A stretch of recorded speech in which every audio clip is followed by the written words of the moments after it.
Hey guys, what's going on? Welcome to my class. My name is Mr. Jack Trefry, and welcome back to 12th grade. This is a civics and government course, and the objective that I'm hoping that my students will be able to understand after this presentation is over, like how the United States was founded, before we actually talk about the government part of it, like the whole judicial review and the checks and balances and the bicameral or the two-party system of the legislative branch, executive orders. We don't want to talk about that yet. We want to talk about how the United States was formed. A lot of this knowledge was what they learned throughout grade school, up to this point in 12th grade.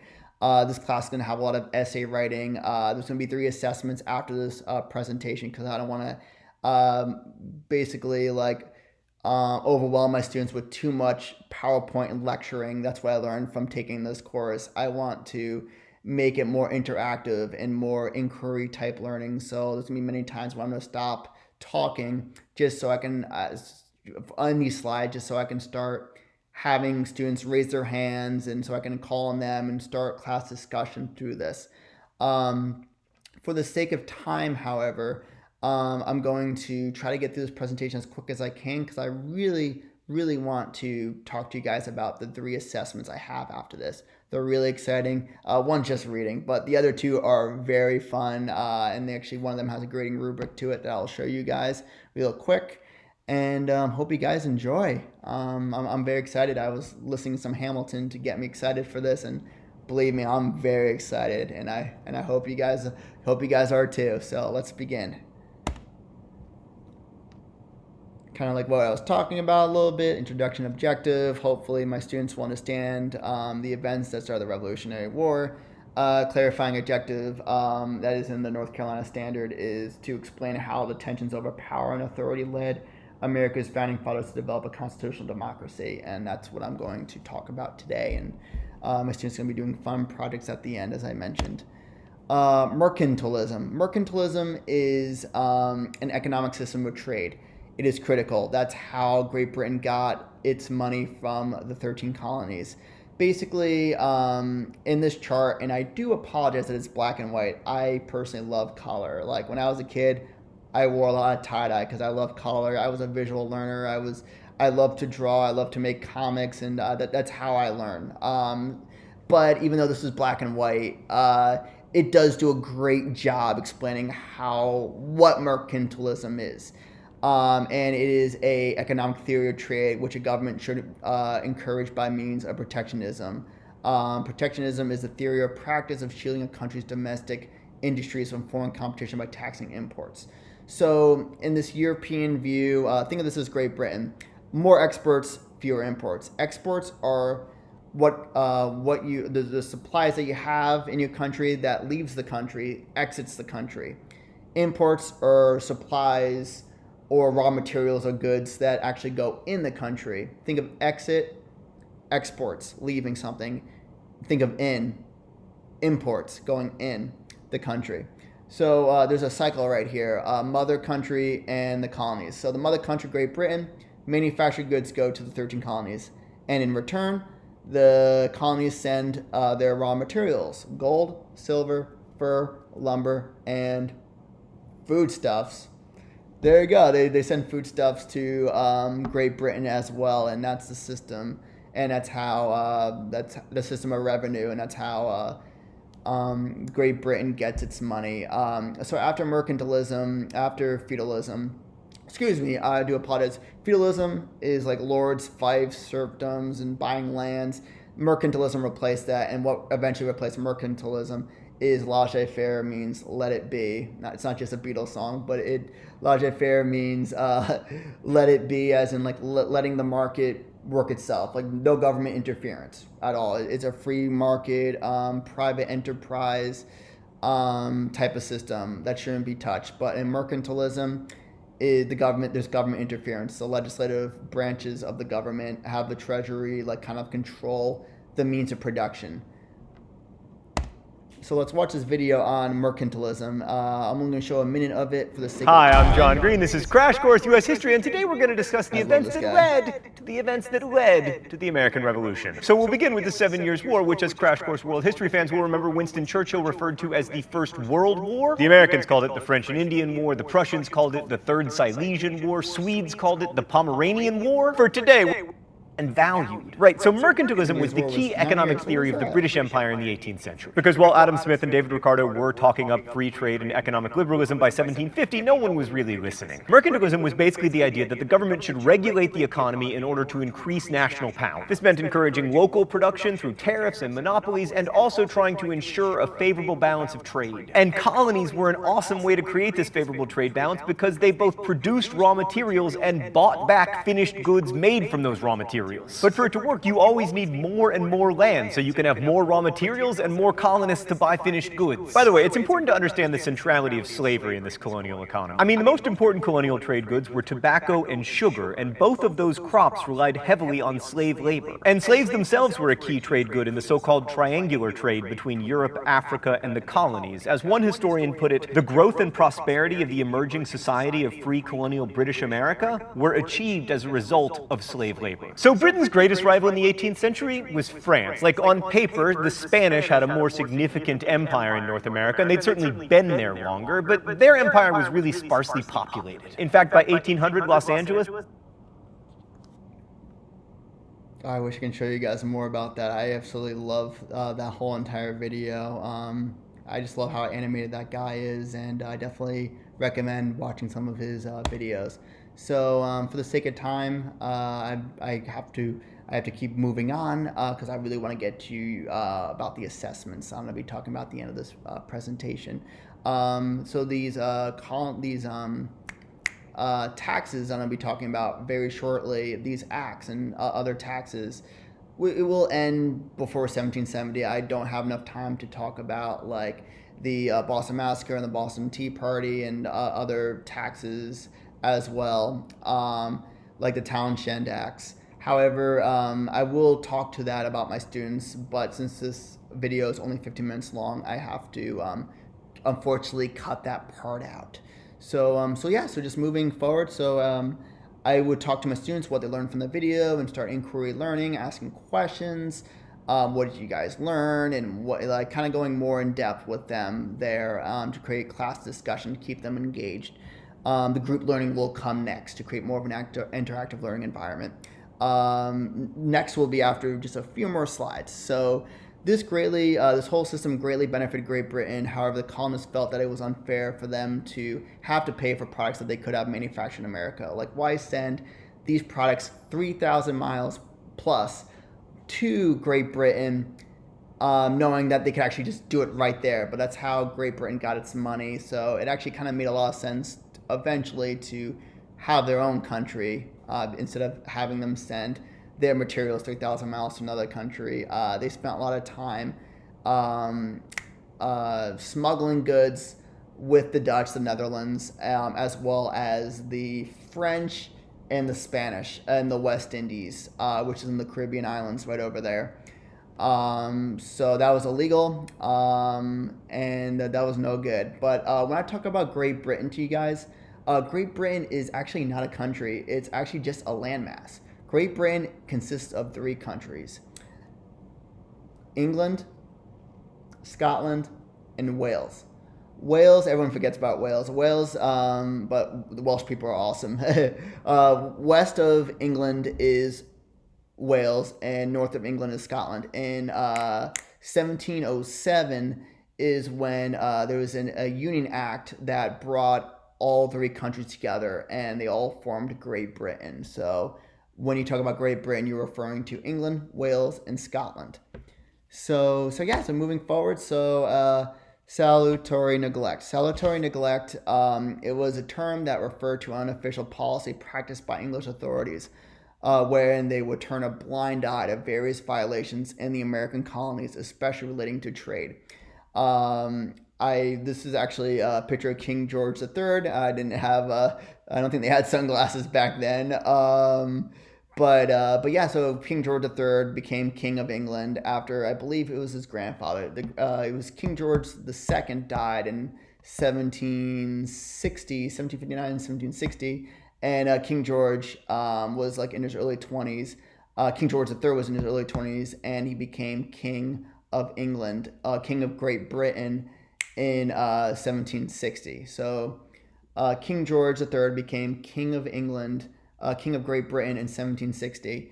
And he kind of wanted, eventually, he was going to put an end to salutary neglect because it was working for a little bit because they were gaining money from the American system through this whole mercantilism and triangular trade system. However, after the 7 Years' War, which was actually 9 years long, policy changed. They needed money. Great Britain was in severe debt, and they needed money in the worst way. So they looked at their colonies for help, and that's when they started taxing them. The Sugar Act lowered the tax on molasses from 6 pence per gallon to only 3. That's great, right? But the British Parliament put tariffs on several other items, and they decided that they would actually start enforcing the law. Like it would be customary for the colonies to oblige by British law. Like they could no longer illegally trade with Britain's enemies, the French, the Dutch, and the Spanish.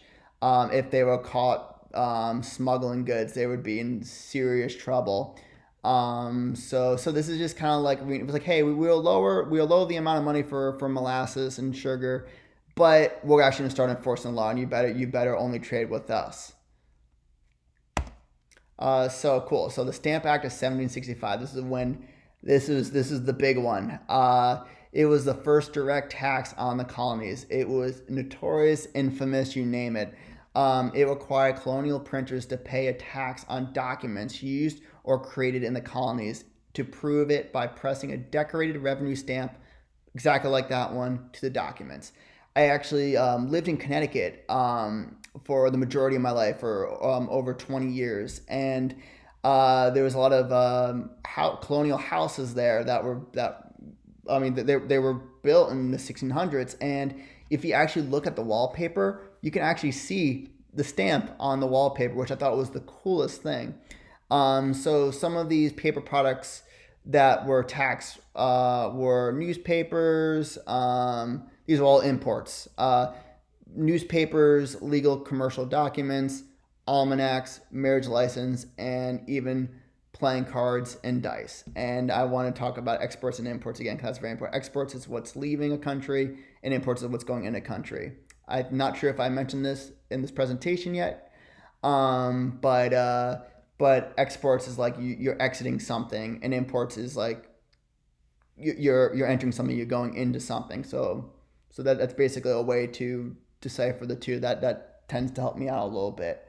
Hopefully that clears things up for you guys. I'll be more than happy to answer any questions that you guys may have about that. Cool. So the Courting Act of 1765. It required the 13 colonies to provide barracks and supplies to British troops as well as housing and food.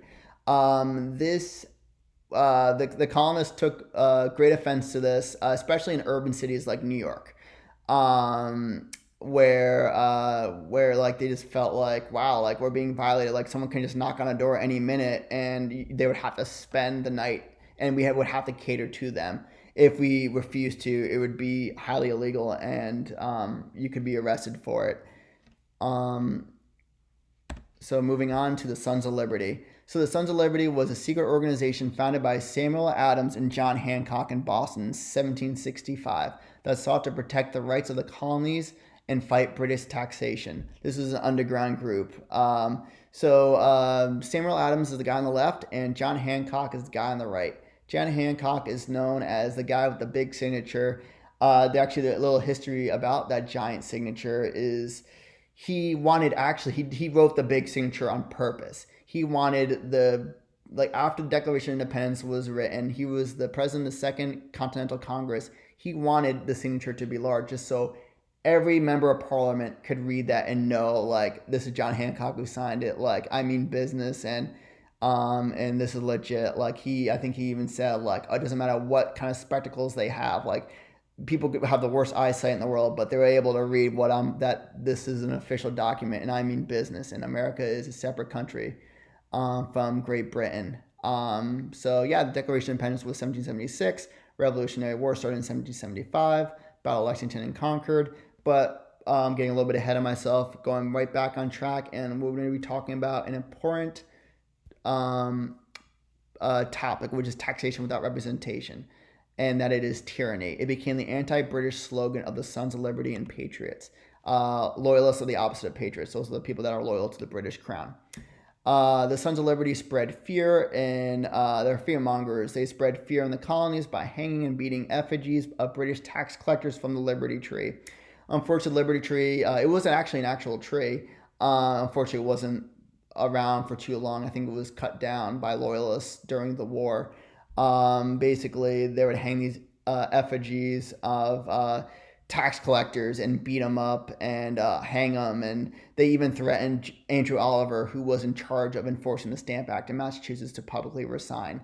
They even used tar and feathering to punish and humiliate offending government officials starting in 1767 by using hot tar and having them roll in feathers, makes them just to embarrass them. It's oh man, it was not a pretty thing indeed. So that's the end of the PowerPoint presentation. So I'm gonna talk about these assessments. So I actually have the assessments right here. I would definitely send you guys this piece of paper right here to your guys' emails, since this is interactive learning. If this wasn't interactive learning, I would actually just send each student the assignment as well as the rubric on the back. Basically it means to go on easily, highlighting critical events that led to the Revolutionary War, starting with the 7 Years' War and ending with Patrick Henry's famous speech, "Give me liberty or give me death." Right after that is the Battle of Lexington and Concord. So that's like the first official battle of the Revolutionary War. So that's why I like to end it at Patrick Henry's famous speech, because war was inevitable at that point. So about the 7 Years' War is that Britain was in serious debt.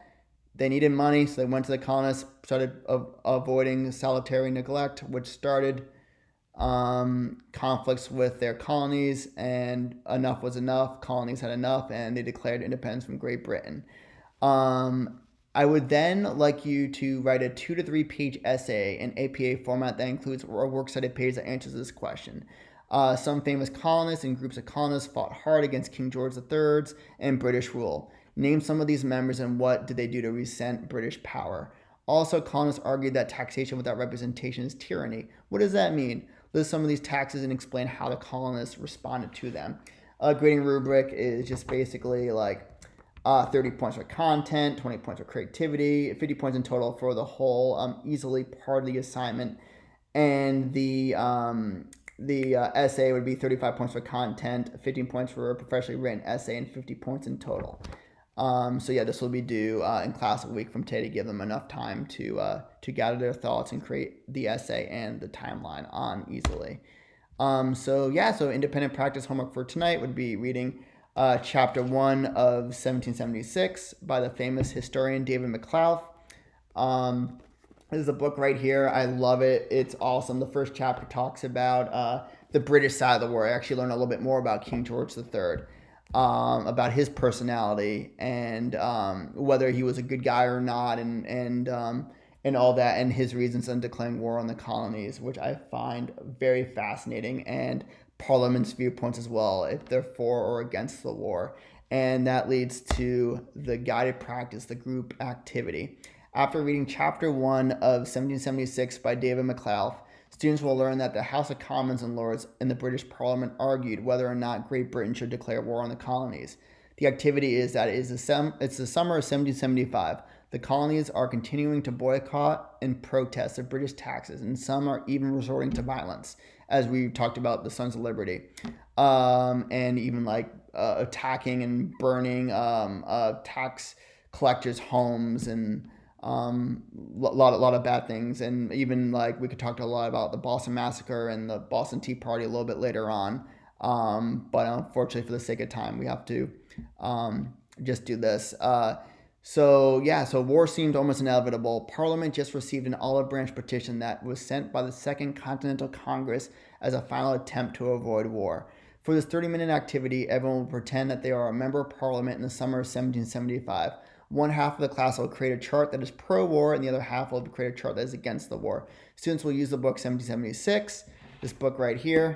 I expect you guys all have a copy of it. I will definitely, if you guys don't have a copy, I will definitely get a PDF and fax you guys the first chapter of it to you guys. The first chapter isn't too long. So hopefully you guys can read that, just so you guys will be better prepared for the group activity, which is what I'm talking about now. And when this group activity is completed, each side will choose one member to speak and defend their argument based on the information that the group gathered. So if you're pro the war, one person in your group, half the class will be like, this is why we should declare war on the colonies, yada, yada, yada. And the other side will then talk saying, you know what, we shouldn't declare war because yada, yada, yada. So that's what I want to know. And if you guys have direct quotes from the reading, that would be highly recommended. And I will facilitate and help out the best I can and assess if you guys have any questions or technical issues through the assignment. And yeah, so here's my works cited page, and that is it. I hope you guys really enjoyed the presentation. I know I went over 15 minutes. I just love this stuff to death. And I hope you guys learned something from this. I hope you guys have a very great rest of the class is over now. Wow. Hope you have a really great few weeks off before the fall semester starts. So until then, hope you guys have a good one. Take care, guys.